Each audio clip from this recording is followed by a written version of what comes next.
Hello আপুরা, আজকে আমি আপনার সাথে শেয়ার করব হচ্ছে যাদের হাতে মেহেদি কালার আসে না তাদের জন্য একটা সিক্রেট রেসিপি।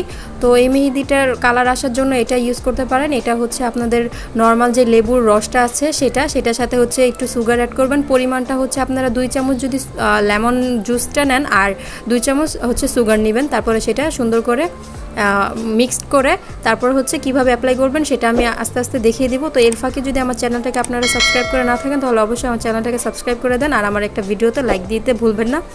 তো এই রেমেডিটা অনেকে বলে যে এটা নাকি ইউজ করলে হচ্ছে অনেক গাঢ় কালার হয়। আসলে এটা ইউজ করার কারণে হয় না, এটা ইউজ করলে হচ্ছে মেহেদি যখন শুকিয়ে যায় তখন ঝরঝর করে যখন উঠে যায় তো তখন যদি এই রেমেডিটা ইউজ করা হয় তখন রেমেডিটা মানে হাতের মেহেদিটা হচ্ছে লং টাইম লাস্টিং করে। তো মেহেদি লাস্টিং করা মানেই হচ্ছে কালারটা আরও একটু বেশি গাঢ় হওয়া। তো এই রেমেডিটা হচ্ছে যখন শুকিয়ে যাবে তখন ইউজ করবেন। আর আমি বলে দিচ্ছি এটা হচ্ছে ন্যাচারাল মেহেদিগুলোর মধ্যে ইউজ করবেন, কোনো গোল্ড মেহেদি দিয়ে ইউজ করবেন না। তো কীভাবে ইউজ করতে হয় যে দেখতেই পাচ্ছেন, একটা কটন প্যাড বা কটন নিয়ে নেবেন বা তুলা থাকলে তুলা নিয়ে নেবেন। তারপর একটু একটু করে নিয়ে মিক্স করে হচ্ছে তুলাতে নিয়ে হাতে অ্যাপ্লাই করবেন। আর এটা হচ্ছে কি গোল্ড মেহেদির জন্য না, এটা ন্যাচারাল মেহেদির জন্য কিন্তু অ্যাপ্লিকেবল। তো এই যে দেখতে পাচ্ছেন আমি আস্তে আস্তে ইউজ করছি। তো ইউজ করার পর কেমন হবে সেটা আমি আপনাদেরকে ভিডিওতে দেখিয়ে দিব।